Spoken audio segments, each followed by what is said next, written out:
Well news dot today में आपका स्वागत है। मैं हूं प्रदीप राज और आप देख रहे हैं वेल न्यूज़ डॉट टुडे। आज हम बात करेंगे एक ऐसी करेंसी के बारे में जो पूरी तरह से डिजिटल है, जिसे क्रिप्टो करेंसी भी कहते हैं। क्रिप्टो करेंसी में बिटकॉइन काफ़ी प्रचलित करेंसी मानी जाती है और हाल ही में बिटकॉइन, एथेरियम और डॉगकॉइन जैसी लोकप्रिय क्रिप्टो करेंसी की कीमतों में पिछले दिनों भारी गिरावट आई है। 19 मई 2021 को शाम करीब 6:30 बजे बिटकॉइन सिर्फ 28.5 लाख रुपए पर कारोबार कर रहा था, जबकि एथेरियम क्रिप्टो करेंसी प्लेटफॉर्म पर 1.8 लाख रुपए पर कारोबार कर रहा था। डॉगकॉइन की कीमत 21 रुपये तक गिर गई है, जबकि शिबा इनू सिक्का जो हाल ही में चर्चा में था, लगभग 48% से भी अधिक गिरावट आई है इसमें। जेपवे के को-सीईओ अविनाश शेखर के अनुसार बिटकॉइन की कीमतों में अपने ऐतिहासिक उछाल से लगभग 10% की गिरावट नाटकीय दिखती है। उन्होंने कहा कि लंबी अवधि के निवेशकों के लिए गिरती कीमतें खरीदारी के अवसर के रूप में काम कर सकती हैं। दोस्तों, आइए हम जानते हैं कि क्रिप्टो करेंसी क्या है, बिटकॉइन क्या है। बिटकॉइन एक विकेंद्रीकृत डिजिटल मुद्रा है। यह पहली विकेंद्रीकृत डिजिटल मुद्रा है, जिसका अर्थ है कि यह किसी केंद्रीय बैंक द्वारा संचालित नहीं होती है। कंप्यूटर नेटवर्किंग पर आधारित भुगतान हेतु इसे निर्मित किया गया है और इसका विकास सातोशी नाकामोतो नामक एक अभियंता ने किया है, लेकिन आज तक ये नहीं पता चला कि कौन है सातोशी नाकामोतो। सामूहिक संगणक जाल पर पारस्परिक भुगतान हेतु कूट लेखन द्वारा सुरक्षित यह एक नवीन मुद्रा है। अंकीय प्रणाली से बनाई गई यह मुद्रा अंकीय पर्स इसे ई-वॉलेट में ही रख सकते हैं। इसकी शुरुआत 3 जनवरी 2009 को हुई थी। यह विश्व का प्रथम पूर्णतः खुला हुआ भुगतान तंत्र है। बिटकॉइन एक वर्चुअली यानी कि आभासी मुद्रा है।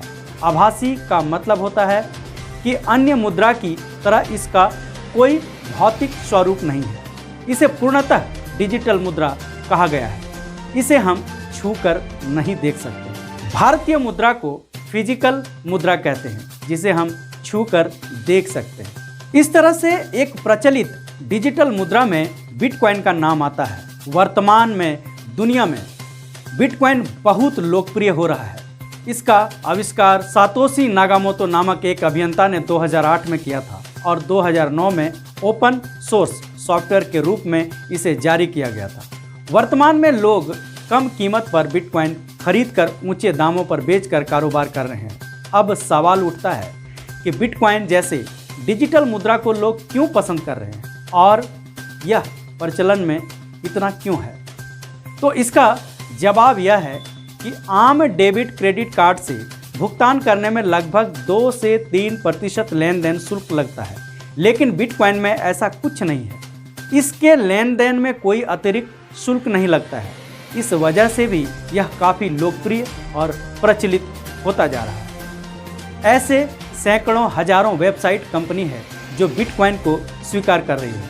प्लेन की ticket, hotel, room, electronics, car, coffee और कई अन्य चीज़ के लिए भी बिटकॉइन के ज़रिए आप पेमेंट कर सकते हैं। वैसे भी पैसे लेने के लिए हम लोग बैंक और कई कंपनी का सहारा लेते हैं। आज भी कई लोगों के पास बैंकिंग सुविधा नहीं है, लेकिन उन लोगों की संख्या अधिक है जिनके पास इंटरनेट के साथ सेल फोन है। परंतु ऐसे लोग इंटरनेट के माध्यम से व्यापार नहीं कर सकते, लेकिन अब यह बिटकॉइन की वजह से ऐसा कर सकते हैं, क्योंकि बिटकॉइन पर किसी व्यक्ति विशेष या सरकार या कंपनी का कोई स्वामित्व नहीं होता है। बिटकॉइन मुद्रा पर कोई भी सेंट्रलाइज कंट्रोलिंग अथॉरिटी नहीं है। आज बिटकॉइन काफ़ी प्रसिद्ध होता जा रहा है और इसे शक्ति उन हजार लोगों से मिलती है जिनके पास विशेष कंप्यूटर है, जो नेटवर्क को शक्ति संपन्न बनाते हैं, नेट पर विनिमय को सुरक्षित करते हैं और लेन देन की जांच करते हैं। इसे माइनिंग कहा जाता है।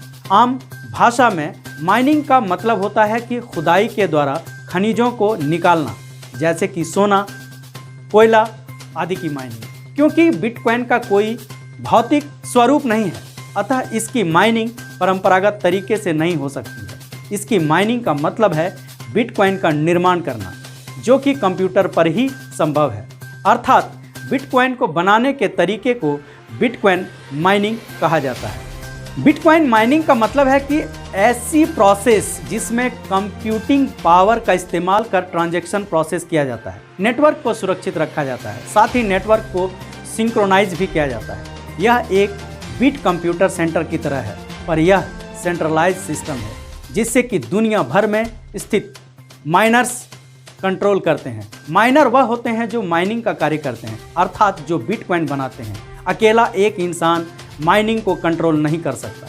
बिटकॉइन माइनिंग की सफलता का ट्रांजैक्शन प्रोसेस करने पर जो पुरस्कार मिलता है वह बिटकॉइन होता है। बिटकॉइन माइनर्स को माइनिंग के लिए एक स्पेशल हार्डवेयर या कहें तो एक शक्तिशाली कंप्यूटर जिसकी प्रोसेसिंग तीव्र होने की आवश्यकता होती है।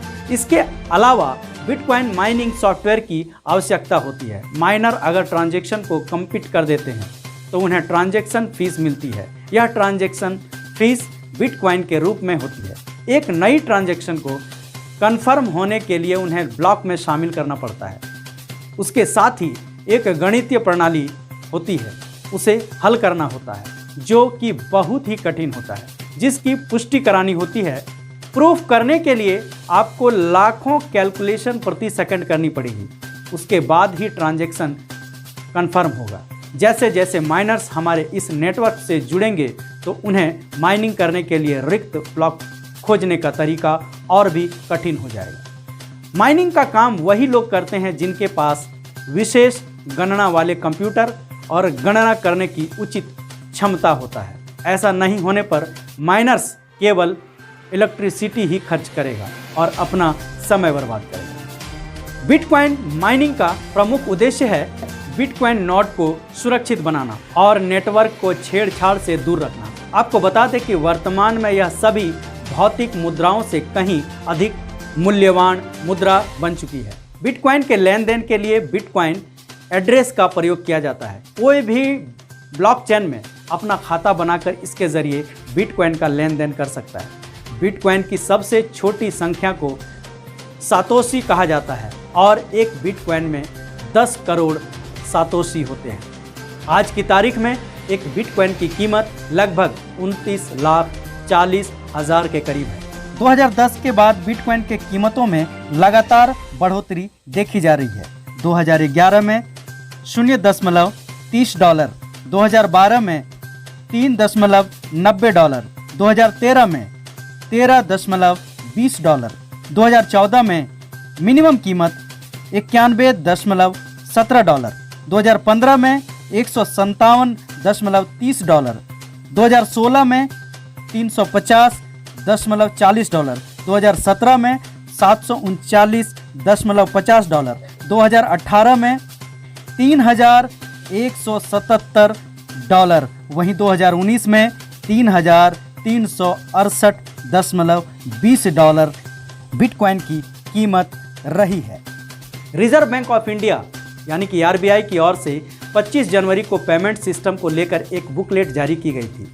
इस बुकलेट में कहा गया था कि केंद्रीय बैंक नई डिजिटल करेंसी और रुपये के डिजिटल वर्जन को क्रिप्टो करेंसी का दर्जा देने की संभावनाएं तलाशने की उम्मीद है और इसके जरिए ऑफिशियल डिजिटल करेंसी का फ्रेमवर्क तैयार किया जा रहा है।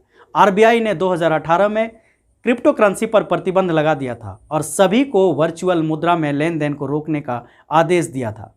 सुप्रीम कोर्ट ने 2019 में केंद्र के क्रिप्टो करेंसी के लिए एक नीति बनाने को कहा है और इसी के साथ 2020 में RBI द्वारा क्रिप्टो करेंसी पर लगाए गए प्रतिबंध को समाप्त कर दिया गया। उम्मीद है कि आपको digital currency, crypto currency, bitcoin के बारे में समझ आ गया होगा।